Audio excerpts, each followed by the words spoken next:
What's a double standard that you're actually fine with having? I tell others to not be afraid to ask for help. Meanwhile, I want to do everything without help. This is me too. I like to ask how others are doing and make sure they know they have someone to talk to.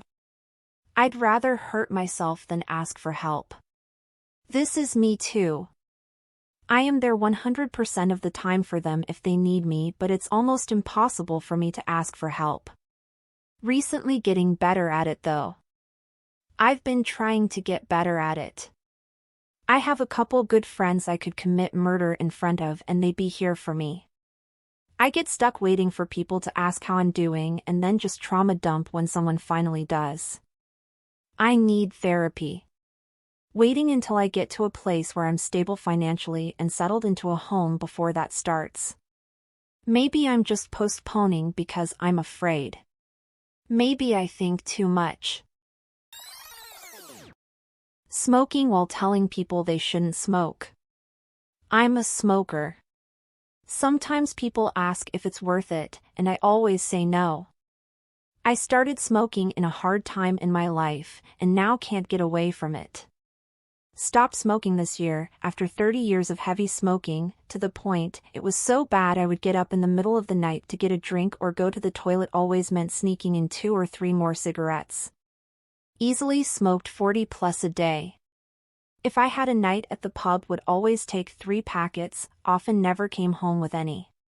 Went cold turkey, just over 7 months later, still have chronic cravings every single day. I feel I could go take it up again in a heartbeat. However, my motivation that made me stop was the struggle of having no air to breathe after a bad flu. Never want to fight for my life like that ever again. Should also note, government taxes were never a deterrent. Here in Australia we paying around the $60 AUD, approx $40 USD, for a pack of 25. Money never motivated me to quit at all. After 2.5 year free, after some 25 years of smoking, I am still craving in a really strange way. Cigarettes were always part of all the best and worst times of my life, so in a way I am feeling like I'm craving more feelings and memories than anything else. I bought a pack maybe twice in last 2 years, and throw it away after smoking half a cigarette each time. Now I despise both smell and taste of cigarettes, but I still feel urge just to stop, relax and smoke. I am not totally nicotine-free. I bought briar pipe to puff for an hour every several weeks, but I don't consider myself a smoker anymore. I would probably prefer other but similar mild narcotic, but there is nothing comparable. Vapes don't do anything to me, MJ even less. I quit almost a decade ago. And I still occasionally get cravings. Far more seldom than it used to be, but every now and then, usually after a particularly rough day, I want one so bad my mouth literally waters thinking about a Marlboro menthol. And I know I don't even like them anymore. When I quit cigarettes, I used a vape to gradually wean myself off nicotine over a roughly 18-month period. There were a few times I smoked regular cigarettes during those 18 months, and I always put it right back out because compared to the vape, the taste was terrible. But it seems like the random cravings just don't care. I've had a lot of patients on home oxygen who still smoke, despite the fire risk. My grandmother had a large tumor in her neck that we think was likely lung cancer that occluded her airway and required a trach. She told us if family wasn't there with her, she would still want to smoke. The hold smoking has on people is no joke. Very few things fill the urge in the same way. Even e-cigarettes have similar problems. My grandfather would take his oxygen mask off between puffs. He died of emphysema. When he was in the hospital and couldn't talk anymore, one of the last things he did was make a smoking motion followed by the no finger towards my aunt who was also a smoker. That was the turning point for her to stop smoking. When I honk my car horn at someone, it's a polite and respectful "Hello dear friend, please be advised that the traffic light has turned green and we may proceed."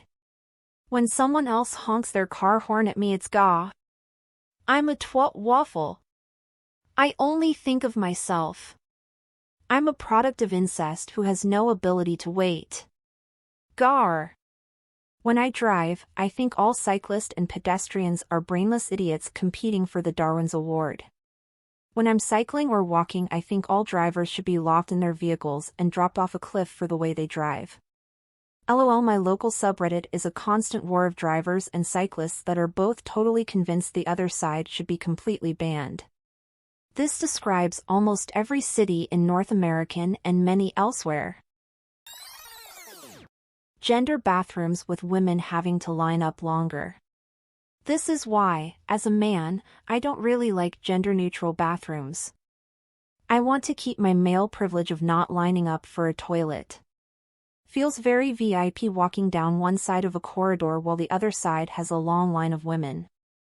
I've been in an arena where all but 2 men's rooms were converted to women's for an event. Still hella quick for the men's.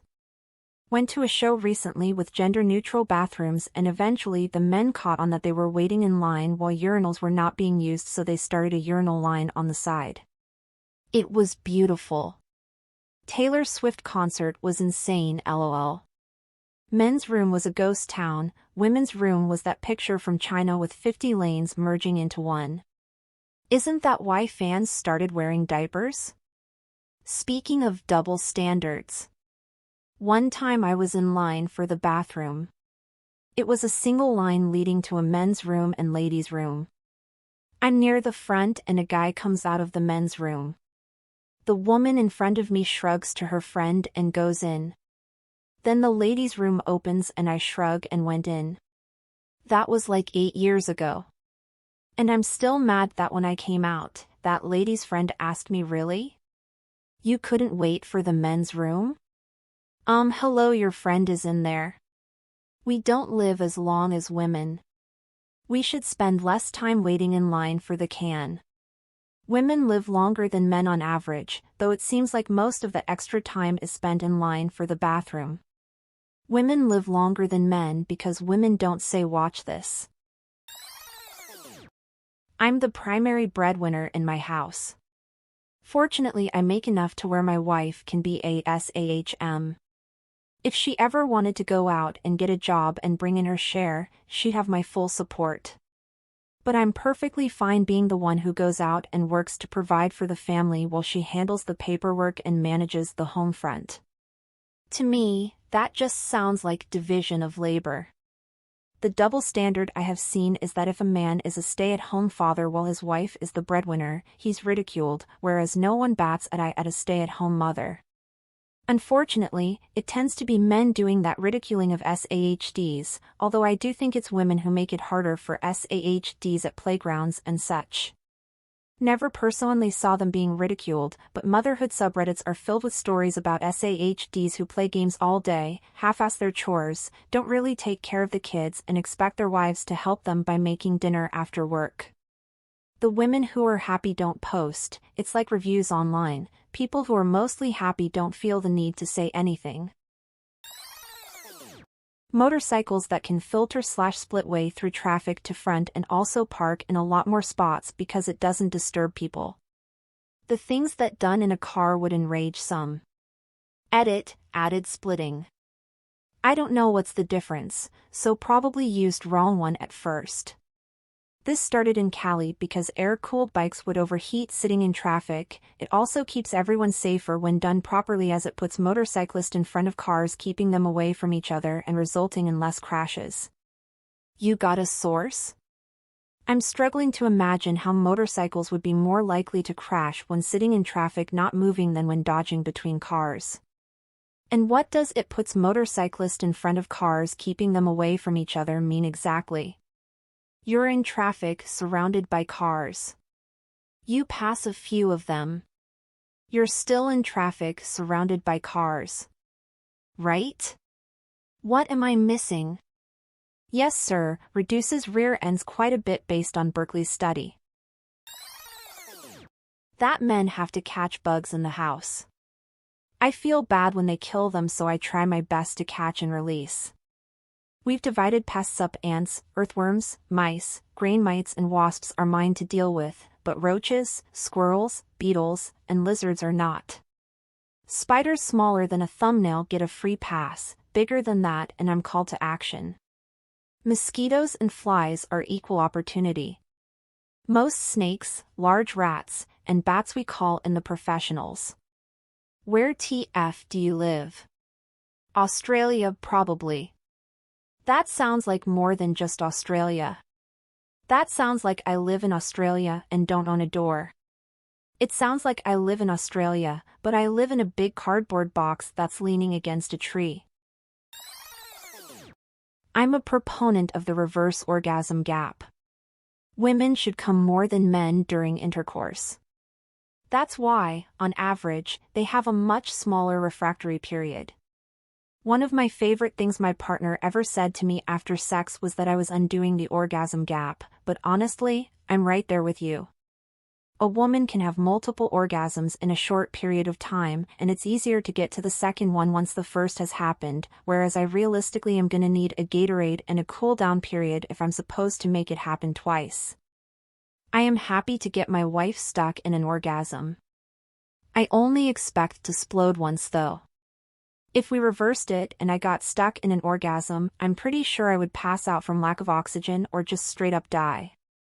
Worst outcome she gets is not being able to make words for a few minutes and having to lay in the mess until her legs work again.